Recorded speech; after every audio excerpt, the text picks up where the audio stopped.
नमस्कार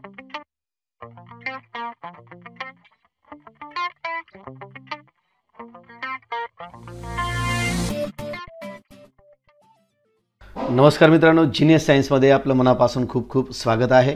मित्रांनो, या व्हिडिओमध्ये आपणास मी सांगणार आहे वर्ग 10वी विषय भूगोल आणि अर्थशास्त्राचे परीक्षेच्या दृष्टीने अतिशय असणारे महत्त्वाचे मुद्दे, ज्या मुद्द्यांचा आपण जर व्यवस्थितरित्या अभ्यास केला तर परीक्षेमध्ये चांगल्या प्रकारचे मार्क्स आपण घेऊ शकाल. मित्रांनो, हे मुद्दे भूगोल, अर्थशास्त्र आणि इतिहासामध्ये एक्सपर्ट असणारे माझे मित्र श्री डॉक्टर जाधव सर यांच्याकडनं हे घेतलेले आहेत. सर्व विद्यार्थ्यांची रिक्वेस्ट आणि त्यांची सर्वांची अपेक्षा पूर्ण करण्यासाठी हे पॉईंट मी घेतलेले आहेत. निश्चितच या मुद्द्यांचा अभ्यास करा आणि चांगल्या प्रकारचे मार्क्स आपण परीक्षेमध्ये मिळवू शकतात. चला मित्रांनो, पाहूया आपण चॅप्टर वाईज म्हणजेच प्रकरण वाईज असणारे मुद्दे. आता इथं डायरेक्ट प्रकरण मी 2 दिलेले मित्रांनो, याला आपण स्थान व विस्तार असे म्हणतो. जर मग आता पहिला चॅप्टर काय, तर पहिलं जे प्रकरण आहे याचं ते क्षेत्रभेटी संदर्भात आहे. क्षेत्रभेटी संदर्भात म्हणजे एखाद्या कारखान्याला असेल, शुगर फॅक्टरी असेल किंवा एखाद्या विमानतळाला असेल किंवा कोणत्या ठिकाणी जर भेटी दिल्या तर त्या ठिकाणी जात असताना साहित्य काय लागतं, कशा पद्धतीने जायला पाहिजे, तिथं परवाना कशा पद्धतीने घ्यायला पाहिजे, या संदर्भाची माहिती त्यामध्ये दिलेली असते. मित्रांनो, जे मराठी मीडियमची जी मुलं पाहत आहेत त्यांनी हे पॉईंट जशास तसे आपल्या पुस्तकामध्ये टिक मार्क्स करून घ्यायला हरकत नाही. परंतु इंग्लिश मीडियम असेल, हिंदी मीडियम असेल, गुजराती मीडियम असेल, वेगवेगळ्या माध्यमाची जी मुलं असतील त्या विद्यार्थ्यांनी मात्र हे पॉईंट जशास तसे आपण ट्रान्सलेट करून आपल्या पुस्तकामध्ये टिक मार्क करून घेऊ शकता आणि याच मुद्द्यांचा व्यवस्थितरित्या अभ्यास करा. निश्चितच आपणास हे उपयोगाचं होईल. ओके, आता मग पाहूया आपण स्थान व विस्तार. एखादा देश असेल तर ते देशाचं पृथ्वी तलावर नकाशावर काय स्थान आहे आणि त्याचा विस्तार किती आहे त्या संदर्भात आपण इथे माहिती घेणार आहोत. तर हा जो 10वीचा जो भूगोलाचा भूगोल जो विषय आहे, तर या भूगोलामध्ये पूर्ण भारत आणि ब्राझील या 2 देशाची तुलना केलेली आहे. तर भारत आणि ब्राझीलच्या संदर्भात जर पाहिलं आपण तर फक्त सांस्कृतिक बदल आहे, पण भौतिक जे काही भौमितिक असतील, भौतिक असतील त्या सर्व सुविधा मात्र सारख्या स्वरूपामध्ये निसर्गाने आपल्यालाच दिलेल्या आहेत. म्हणजे या ठिकाणच्या व्यक्तींचा रंग असेल, तिथल्या व्यक्तींचा रंग असेल, सर्व फक्त राहण्याची जी पद्धत आहे ती मात्र खूप वेगळी आहे. त्यासाठी तुम्ही जर यूट्यूबवर जर जाऊन पाहिला तर ब्राझील संदर्भाचे खूप वेगवेगळ्या प्रकारचे व्हिडिओज आपणास पाहायला मिळतील. ओके, तर भारत व ब्राझील या देशांचे स्थान, विस्तार व सीमा. ओके, हा सुद्धा मुद्दा पहा. त्यानंतर ब मध्ये भारत व ब्राझील देशाची ऐतिहासिक पार्श्वभूमी कशी आहे, भारताची काय आहे आणि ब्राझीलची काय आहे. त्यानंतर प्रकरण 4 प्राकृतिक रचना व जलप्रणाली. आता प्राकृतिक रचना व जलप्रणाली म्हणजे भारताची एक प्राकृतिक रचना कशी आहे आणि पाण्याची जी काही सुविधा आहे, पाणी कशा स्वरूपाचं आहे, नद्या किती आहेत, कशा वाहतात, दक्षिण वाहिनी किती, उत्तर वाहिनी किती, पूर्व पश्चिम वाहिनी किती, या सर्व बाबींची माहिती यामध्ये मिळेल. तर भारत व ब्राझील देशाची प्राकृतिक रचना. त्यानंतर पुढं पॉईंट पाहतोय आपण प्राकृतिक विभाग. मग प्राकृतिक विभागामध्ये उदाहरणार्थ भारत उत्तरेकडील पर्वतीय प्रदेश आहेत मित्रांनो. मग त्यामध्ये मग हिमालय असेल, त्यानंतर जो काही पठारी प्रदेश असेल, उत्तर प्रदेश, बिहारचा जो भाग असेल त्या पद्धतीने असेल, किंवा उत्तरेकडील मैदानी प्रदेश, आत्ताच ते तुम्हाला सांगितलेले आहेत, हे सर्व मैदानी प्रदेश आहेत. उत्तरेकडे पर्वत आहे म्हणजे पूर्ण ठिकाणी पर्वतच आहे असे नाही, तर वेगवेगळ्या ठिकाणी वेगवेगळा भाग आहे. दिल्ली असेल, त्यानंतर पुढे हरियाणा असेल, वर उत्तराखंडमध्ये मात्र उत्तरीय पर्वतीय प्रदेश आपणास पाहायला मिळतो. आणि दक्षिणेकडचा जो भाग असेल तर त्यामध्ये काही ठिकाणी उत्तर प्रदेशचा भाग असेल, बिहारचा भाग असेल, यामध्ये पर्वतीय म्हणजे एक सपाट प्रदेश आहे. द्वीपकल्पीय पठारी प्रदेश असेल, किनारी मैदानी प्रदेश असतील, त्यानंतर भारतीय बेटे द्वीप समूह. मग किनारी मैदानी प्रदेश म्हणजे आपण कोकणाचा जर कोकण पायथ्याचा जर भाग आपण पाहिला, आपण तळ कोकण वगैरे म्हणतो त्यांना आपण, तर निश्चितच हे पठारी प्रदेश आहे. त्या ठिकाणचा सर्व ठिकाणी पर्वत नाही आहेत तिथे. आणि जर आपण सह्याद्रीकडे आलो तर त्या ठिकाणी निश्चितच आपणास पर्वत पाहायला मिळतील. खूप उंच कडे, उंच पर्वत आपणास पाहायला मिळतात. आणि जर हे प्रत्यक्षामध्ये तुम्हाला जर पाहायचे असतील मित्रांनो तर निश्चितच महाबळेश्वर परिसर किंवा कोल्हापूर जिल्ह्याचा पश्चिमेकडचा जर भाग जर तुम्ही पाहिला तर निश्चितच तुमच्या लक्षात येईल. त्यानंतर पुढं ब मध्ये पाहिला आपण भारत व ब्राझील नदी प्रणाली. आता जे सांगितलं पाण्याचे वितरण, उदाहरणार्थ भारत गंगा नदी प्रणाली, गंगा नदीचे खोरे वेगवेगळे आहेत. तुम्हाला माहिती आहे सप्त सिंधू, सप्त म्हणजे 7 नद्यांचा प्रदेश असणारा भाग. ओके, मग त्यामध्ये त्यानंतर ब्राझीलचा जर विचार केला तर ॲमेझॉन नदी प्रणाली असेल, पॅराग्वे नदी प्रणाली असेल. मित्रांनो, भूगोल हा खूप मजेशीर विषय आहे. ज्या व्यक्तीला पूर्ण जगाचं नॉलेज घ्यायचं असेल त्या व्यक्तीनं निश्चितच भूगोलाचा खूप चांगल्या प्रकारे अभ्यास करावा. भूगोलाचा अभ्यास करत असताना खूप मजा येते. मी विज्ञानाचा आहे, परंतु जगाचा जवळजवळ एक 98% तरी भूगोल मला नकाशा पाठ आहे. मला आज जरी कोणत्या एखाद्या देशाचं नाव जर विचारलं तर त्या ठिकाणी माझं बोट जाऊ शकतं. डायरेक्टली बोट मी त्या ठिकाणी पाहू शकतो. किंवा ब्राझील कसा आहे, ऑस्ट्रेलिया कसा आहे, युरोप खंड कसा आहे, तिथं प्रदेश कसा आहे, बर्फ कुठे कुठे आहे, नुसता भारतातच आहे का, युरोपमध्ये आहे का, पर्वतावर कोणत्या ठिकाणी पडतो, दक्षिण ध्रुव उत्तर ध्रुव कसे आहे ते जाणून घेण्यासाठी खूप मजा येते. आणि हे जर तुम्हाला प्रत्यक्षामध्ये जर पाहायचं असेल तर गुगल अर्थ जो आहे, गुगल अर्थ हे जे ॲप्लिकेशन आहे, या ॲप्लिकेशनवर निश्चितच तुम्ही जर पाहिलात तर पूर्ण पृथ्वी तुम्हाला चौकडून फिरून पाहायला मिळते. मोबाईलवर सुद्धा ॲप्लिकेशन आहे, कम्प्युटर लॅपटॉपवर सुद्धा ते ॲप्लिकेशन आपण घेऊ शकता मित्रांनो. त्यानंतर पुढं पाहूया आपण, आणि तो म्हणजे ब्राझील, ॲमेझॉन नदी प्रणाली, पॅराग्वे नदी प्रणाली. ओके, भारताच्या बाबतीत जर पाहिला आपण तर हिमालय पर्वतात उगम पावणाऱ्या ज्या नद्या आहेत त्या आताच तुम्हाला सप्तसिंधू सांगितल्या. ओके, त्यानंतर द्वीपकल्पीय पठारी प्रदेशात उगम पावणाऱ्या नद्या. मग आता त्या कोणत्या असतील? पूर्व वाहिनी नद्या असतील, पश्चिम वाहिनी नद्या असतील, अशा प्रकारच्या वेगवेगळ्या नद्या तुम्हाला त्यामध्ये पाहायला मिळतील. ह्या प्रकरण क्रमांक 3 मध्ये आपण डिटेल्समध्ये पाहिलेलं आहे. आता आपण चौथा पाहूया आपण हवामानाच्या बाबतीत मित्रांनो. भारत व ब्राझील हवामानाचे विभाग. आता ते कसे हवामानाचे विभाग आहेत ते यामध्ये पाहायला मिळणार आहे तुम्हाला. तर उदाहरण दिलं भारतीय हवामानाची विभागणी. आता ती कोणती आहे तर भारतीय ऋतू. आपण जर जनरली जर पाहिलं आपण तर भारतामध्ये 3 ऋतू आपण कन्सिडर करत असतो, पण मुळामध्ये मित्रांनो जगामध्ये फक्त 2च ऋतू आहेत. एक उन्हाळा आणि हिवाळा, हे 2च ऋतू जगामध्ये आहेत. पण पावसाळा हे आपल्याकडे म्हणण्यापेक्षा जो मान्सून प्रदेश आहे, मान्सूनचा जो प्रदेश आहे त्या प्रदेशामध्ये हे तुम्हाला पाहायला मिळतात. तर उन्हाळा असेल, पावसाळा असेल आणि परतीचा मान्सून, अशा प्रकारचे भारतीय ऋतू आहेत. मग त्यानंतर आपण पुढचा पाहूया आपण हिवाळा, जो आत्ताच तुम्हाला सांगितला हा हिवाळा 4था ऋतू. त्यामध्ये उन्हाळा, त्यानंतर पावसाळा, त्यानंतर परतीचा मान्सून म्हणतो आपण, जो की ऑक्टोबर सप्टेंबरमध्ये आपल्याकडे पाऊस पडतो, सप्टेंबर ऑक्टोबरमध्ये. आणि त्यानंतर पुढचा भाग आहे तो म्हणजे हिवाळा. ओके, त्यानंतर पर्जन्यमानाच्या बाबतीत जर आपण पाहिलं तर भारत व ब्राझील मधील पर्जन्याचे जे काही विभाग आहेत त्या विभागाच्या बाबतीत आपण इथं पाहूया. उदाहरणार्थ जास्त, मध्यम व कमी पर्जन्य विभाग आणि पट्टी जी आहे ते. त्यानंतर तापमान कक्षा जी कशी आहे, म्हणजे कितीच्या रेंजमध्ये तापमान वाढतं, कितीच्या रेंजमध्ये तापमान कमी जास्त कशा स्वरूपामध्ये आहे, हिवाळ्यातील कसं असतं, पावसाळ्यातील कसं असतं, उन्हाळ्यातील कसं असतं, म्हणजे कमाल आणि किमान तापमानाच्या बाबतीत. त्यानंतर तापमान कक्षाची व्याख्या काय आहे, तापमान कक्षेतील फरक काय आहे, तो फरक जो आताच तुम्हाला सांगितलेला आहे. प्रात्यक्षिक विभाग, पर्जन्यमान, तापमान कक्षा या सांख्यिकी आकडेवारीचे आलेख तुम्हाला व्यवस्थितरित्या पाहावे लागतील. तर अशा स्वरूपामध्ये हा 4th नंबरचा चॅप्टर आपण पाहिला मित्रांनो. यानंतरचा जो 5th नंबरचा चॅप्टर आहे हे पॉईंट निश्चितच आपण आपल्या पुस्तकामध्ये नोट डाऊन करा किंवा टिक मार्क करून घ्या किंवा स्क्रीनशॉट घ्या.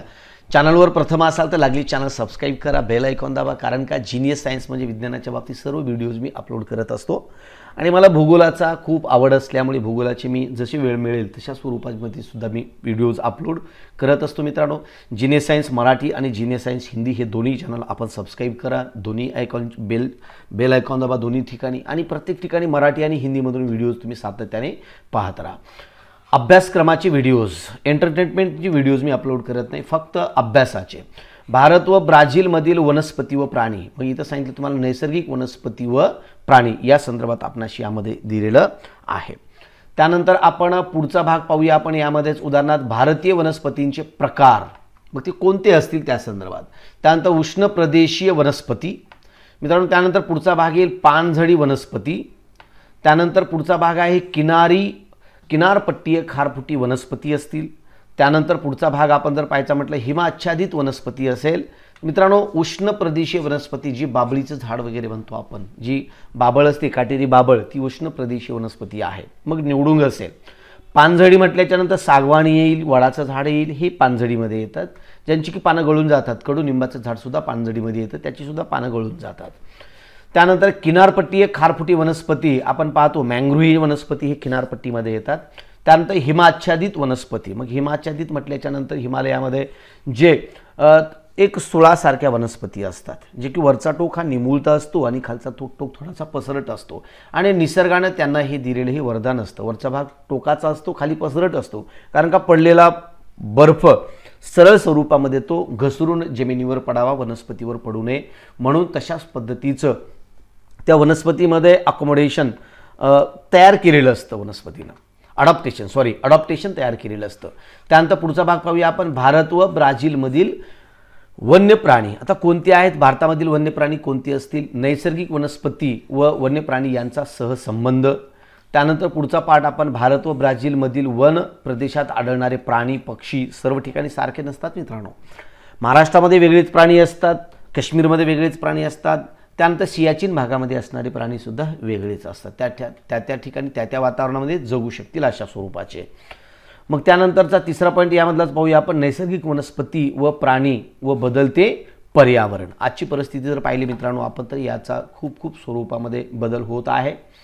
ओके. त्यानंतर पुढचा फोर्थ पॉईंट, पर्यावरणीय प्रदूषण व वन्य प्राणी. पर्यावरणीय प्रदूषण म्हटलं, पर्यावरणाचं जे काही प्रदूषण होतं आणि त्यामध्ये असणारे जे काही वन्य प्राणी असतील त्यांना किती प्रमाणामध्ये त्रास होतोय, आणि त्यांना जे काही जीव आहेत त्या जीवामध्ये कशा स्वरूपाचा बदल होत जात आहे, या संदर्भात सुद्धा या चॅप्टरमध्ये आपणास अभ्यास करावा लागणार आहे.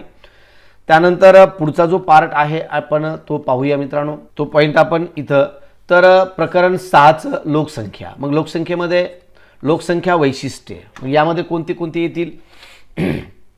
तर लोकसंख्या घनता असेल, लोकसंख्या रचना असेल आणि लिंग गुणोत्तर असेल. लोकसंख्या घनता म्हणजे पर स्क्वेअर किलोमीटरमध्ये एकूण किती लोक राहतात त्याला आपण लोकसंख्येची घनता असे म्हणतो. लोकसंख्या रचना म्हणजे शहरामध्ये जास्त असते, खेड्यामध्ये कमी प्रमाणामध्ये असते.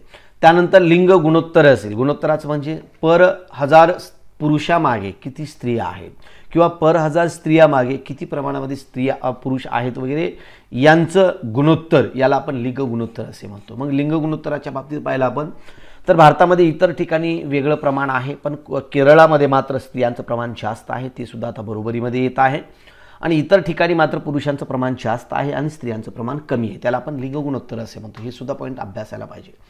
त्यानंतर वय रचना, वयाच्या रचनेनुसार आजची परिस्थिती पाहिलं आपण जगाच्या दृष्टीने, तर भारताची लोकसंख्या ही तरुण आहे असं म्हटलं जातं, म्हणजे तरुणांचं प्रमाण भारतीय लोकसंख्येमध्ये जास्त आहे आणि वयोवृद्ध कमी आहेत, आणि जन्मदर सुद्धा पूर्वी प्रमाणापेक्षा आता थोडासा घटलेला आहे. त्यानंतर जन्मदर पाहतो आपण, जन्मदर. त्यानंतर मृत्यूदर, जन्मण्याचा दर आणि मृत्यूचा दर, आणि आयुर्मान. ओके. तर मित्रांनो, हे मृत्यूदर म्हणजे किती लोक मरत आहेत, जन्मदर म्हणजे किती लोक जन्मत आहेत, आणि सरासरी आयुर्मान किती आहे. तर जनरली जर पाहिलं आपण भारताचं सरासरी आयुर्मान हे 70 इयरच्या आसपास आहे, 70 वर्षाच्या आसपास आहे मित्रांनो. ओके. 70 वर्ष जगतात. मग कोणी 10 वर्षालाच मरत असेल, तर कोणी 5व्याच वर्षी मरत असेल, तर कोणी 30व्या वर्षी, कोणी 40व्या वर्षी, तर कोणी वेगवेगळ्या स्वरूपामध्ये. परंतु ॲव्हरेजमध्ये काही 80ला मरत असतील, मृत्यू होत असेल, तर काही 100ला सुद्धा, काही 110ला सुद्धा. तर अशा ॲव्हरेजमध्ये आयुर्मान म्हणतो आपण त्याला, ॲव्हरेज लाईफ स्पॅन. ओके. त्यानंतर लोकसंख्या वाढीची कारणे. मग भारत व ब्राझील. मित्रांनो, मला भूगोल या विषयाचा खूप आवड आहे आणि म्हणजे जगामध्ये फिरायला पण खूप आवडतं, मला सहलसुद्धा आवडते, फिरायला जायला पण आवडतं. म्हणून मी निश्चितच माझे जे काही प्लॅन्स आहेत, मला जे काही एखादा प्रदेश पाहिजे असेल तर मी निश्चितच जर थोडासा वेळ मिळाला की मी गुगल अर्थून तो प्रदेश पूर्ण पाहत असतो, आणि प्रत्यक्षात तिथं जाण्याचा मला संधी मिळाली तर मी ती सोडत नाही. मग ती वेनकेन प्रकारे मला 4 पैसे जास्त खर्ची लागत असेल तर मी करायला तयार असतो. खूप आवडतं मला. भारतामध्ये तर पूर्ण फिरणं झालेलंच आहे, पण भारताच्या बाहेरसुद्धा बऱ्याच देशामध्ये मी जाऊन आलेला आहे आणि भविष्यकाळामध्ये आणखी देशात जायचं आहे. ओके. निश्चितच जर वेळ मिळाला तर तुम्ही माझे विद्यार्थीसुद्धा माझ्यासोबत येऊ शकता, पण पैसे मात्र तुम्हालाच खर्च करावे लागतील. मला कसं शक्य होणार आहे? ओके. असेल निश्चितच एखादा उत्सुक असेल तर त्याचासुद्धा खर्च करायला मी तयार आहे. चला पुढचा पॉईंट पाहूया आपण, भारत व ब्राझीलमधील लोकसंख्या वितरण. आता लोकसंख्येचं वितरण कसं आहे ते आताच तुम्हाला सांगितलं मी. लोकसंख्या वितरणावर परिणाम करणारे घटक काय काय आहेत? मग रोजगार असेल, भौतिक सुविधा असतील, या सर्व लोकसंख्येच्या वितरणावर परिणाम करत असतात. ज्या ठिकाणी सोयी सुविधा भरपूर प्रमाणामध्ये आहेत त्या ठिकाणी लोक जाऊन राहत असतात आणि जिथे सुविधा कमी आहेत त्या ठिकाणची लोकसंख्या ही विरळ हळूहळू होत जाते. आता जनरली पाहतो आपण सध्याच्या परिस्थितीमध्ये लोक खेड्याकडून शहराकडे जात आहेत आणि शहरं बकाल होत आहेत, प्रचंड वाढत आहेत आणि त्या ठिकाणी सोयी सुविधावर प्रचंड ताण पडत आहे. परत लोक आता खेड्याकडे वळत आहेत, खेड्याकडे व्यवस्थितरित्या घर बांधत आहेत आणि नंतर हळूहळू खेड्याकडे ते येत आहेत. प्रकरण 7 पाहतो आपण, मानवी वस्ती. आता मानवी वस्ती म्हटलं मानवी वस्तीचे प्रकार. मग आता कोणते कोणते येत असतील? केंद्रित वस्ती असेल, विकेंद्रित वस्ती असेल, ग्रामीण वस्ती, शहरी वस्ती, अशा वेगवेगळ्या प्रकारच्या वस्ती आहेत. मानवी वस्तीवर परिणाम करणारे घटक ते आत्ताच तुम्हाला सांगितले मी. कोणते? भारत व ब्राझीलमधील वस्तीचे वितरण आहे. त्यानंतर पुढचा पॉईंट आहे भारत व ब्राझीलमधील नागरीकरण आहे, सारख्या स्वरूपामध्ये आहे. आणि नागरीकरणावर परिणाम करणारे घटक आहेत, कोणते असतील ते? त्यानंतर भारत व ब्राझीलमधील नागरीकरणाचा कल. अशा प्रकारचे काही सर्व महत्त्वाचे पॉईंट या चॅप्टरमधले आपण इथं पाहिलेले आहेत. आता पुढं पाहूया आपण अर्थशास्त्राच्या बाबतीत मित्रांनो. तर अर्थव्यवस्था व व्यवसाय. तर मित्रांनो भारत व ब्राझीलमधील अर्थव्यवस्था कशा स्वरूपाची आहे. त्यानंतर पुढचा पॉईंट आपण मिश्र अर्थव्यवस्था, भारताची मिश्र आहे. मग यामध्ये शेतीप्रधान अर्थव्यवस्था आहे. आता हळूहळू कारखाने वाढत आहेत म्हणून एक थोडासा बदल होत आहे सध्याच्या स्थितीमध्ये, समाजवादी समाजरचना असे म्हणतो आपण त्याला. तर अर्थव्यवस्थेचे अवलंबित्व, आता ते शेतीवर आहे हे तुम्हाला माहितीच आहे. भारतीय अर्थव्यवस्था शेतीवर अवलंबून आहे, जे आत्ताच तुम्हाला सांगितलं मी. अर्थव्यवस्थेतील प्राथमिक क्षेत्रे, द्वितीय क्षेत्रे, तृतीय क्षेत्र, चतुर्थ क्षेत्रांचे योगदान. मित्रांनो हे सर्व पॉईंट आपल्या पुस्तकामध्ये नोट करून घ्या, स्क्रीनशॉट घ्या आणि लिहून ठेवा आणि याच पद्धतीने अभ्यास करा. निश्चितच तुम्हाला खूप उपयोग होईल. दरडोई उत्पन्न असेल, मासिक उत्पन्न, वार्षिक उत्पन्न, एकूण राष्ट्रीय उत्पन्न आहे ते सुद्धा या संदर्भात पाहावं लागेल. भारत व ब्राझीलमधील शेती, खाणकाम, मासेमारी आणि व्यवसायाचे महत्त्व. जर आपण अक्षांशानुसार जर पाहिलं तर भारत आणि ब्राझील हा एका ठराविक रिजनमध्ये येतो, एकाच अक्षांशावर येतात, म्हणून या ठिकाणची जवळजवळ बऱ्याच बाबी सारख्या आहेत. व्यक्तींचा रंग असेल, फक्त खाण्याची प्रकार असेल, वनस्पती असतील, त्या सर्व सारख्या आहेत. फक्त राहणीमानामध्ये खूप प्रचंड बदल आहे मित्रांनो. आंतरराष्ट्रीय व्यापारी संघटना. ओके, मग भारत व ब्राझीलमधील महत्त्वाचे उद्योग ते कोणते आहेत त्यांची सुद्धा तुलना या प्रकरणामध्ये आपण करायला पाहिजे, केली असेल. त्यानंतर प्रकरण 9 पर्यटन, वाहतूक व संदेश वहन. ओके, भारत व ब्राझीलमधील पर्यटन स्थळे. त्यानंतर पर्यटन व्यवसायाचा कल असेल, पर्यटन व्यवसायावर परिणाम करणारे घटक असतील. त्यानंतर पर्यटन व्यवसायाचे अर्थव्यवस्थेतील योगदान आहे. त्यानंतर भारत व ब्राझीलमधील वाहतूक आहे, पण भारताची थोडीशी प्रगती जास्त आहे, ब्राझीलची थोडीशी कमी आहे मित्रांनो, हे मात्र लक्षात घ्या. वाहतूक मार्गावर परिणाम करणारे घटक असतील, मग यामध्ये वाहतूक मार्गाचे महत्त्व असेल, वाहतूक मार्गांचे प्रकार असतील. त्यानंतर संदेशवहन, भारत व ब्राझील कशा स्वरूपाचं संदेशवहन आहे त्या संदर्भात संदेशवहनाचे प्रकार असतील. संदेशवहनाचा विकास आहे. प्रमाणवेळ भारत व ब्राझील यांची प्रमाणवेळ असेल. त्यानंतर आंतरराष्ट्रीय प्रमाणवेळ भारत व ब्राझील आणि प्रमाणवेळेचे महत्त्व काय आहे त्या संदर्भात सुद्धा या व्हिडिओमध्ये, या पॉईंटमध्ये आपण इथं पाहणार आहोत. त्यानंतर प्रात्यक्षिक भूगोल मित्रांनो म्हटलं तर प्रात्यक्षिक भूगोलाचा विचार केला तर स्तंभालेखाचे प्रकार आहेत. स्तंभालेख, जोड स्तंभालेख, विभाजित स्तंभालेख. त्यानंतर पुढचा पॉईंट आपण रेषा आलेख असेल, हे रेषा आलेखांचे वेगवेगळे प्रकार आहेत मित्रांनो. भूमितीमध्ये हे आलेखाचे प्रकार तुम्ही अभ्यासलेले आहेत, तर त्यांचा उपयोग तुम्हाला इथं होत असतो. याला कोरिलेशन असे म्हणतात, म्हणजे तिकडचा अभ्यास तुम्हाला इकडे उपयोगाला होत असतो. तर भूमितीमधील जे काही स्तंभांच्या बाबतीत दिलेला आहे, स्तंभालेख जे काही आलेख आहे त्या आलेखाचे वेगवेगळे प्रकारचे, वर्तुळ आलेख असेल हे दिलेत पुढे मी तुम्हाला, ते सुद्धा आपणास इथं सविस्तररित्या पहा, म्हणजे दोन्हीकडे तुम्हाला उपयोगात येतील. रेषा आलेख, त्यानंतर साधा रेषा आलेख आहे. ओके, त्यानंतर बहुरेषा आलेख आहे, विभाजित वर्तुळ आहे आणि नकाशा वाचन. ओके, हे सर्व पॉईंट्स तुम्हाला निश्चितच खूप उपयोगाचे ठरतील मित्रांनो.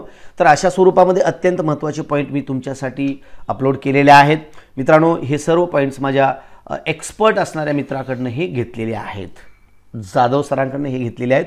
निश्चितच तुम्हाला काही अडचण असेल तर आपल्या या व्हिडिओवर कॉमेंट करा. सरसुद्धा ह्या कॉमेंट पूर्णतः वाचत असतात आणि तुमच्या कॉमेंटचं उत्तरसुद्धा ते देण्याचा प्रयत्न करतील। तर मित्रांनो, अशा स्वरूपामध्ये मराठीचे काही पॉईंट्स कलेक्ट करणं झालं तर मी ते सुद्धा पाहतो, ते सुद्धा तुम्हाला देण्याचा प्रयत्न करील।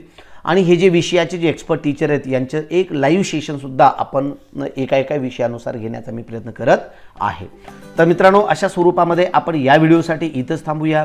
नवीन व्हिडिओसाठी लवकर भेटूया। तोपर्यंत जय हिंद, जय भारत। परंतु मित्रांनो, Marathi medium, Hindi medium, English medium सर्व विद्यार्थ्यांनी हा व्हिडिओ आपण पाहू शकता। ओके, तर मित्रांनो, चला थांबूया। जय हिंद, जय भारत।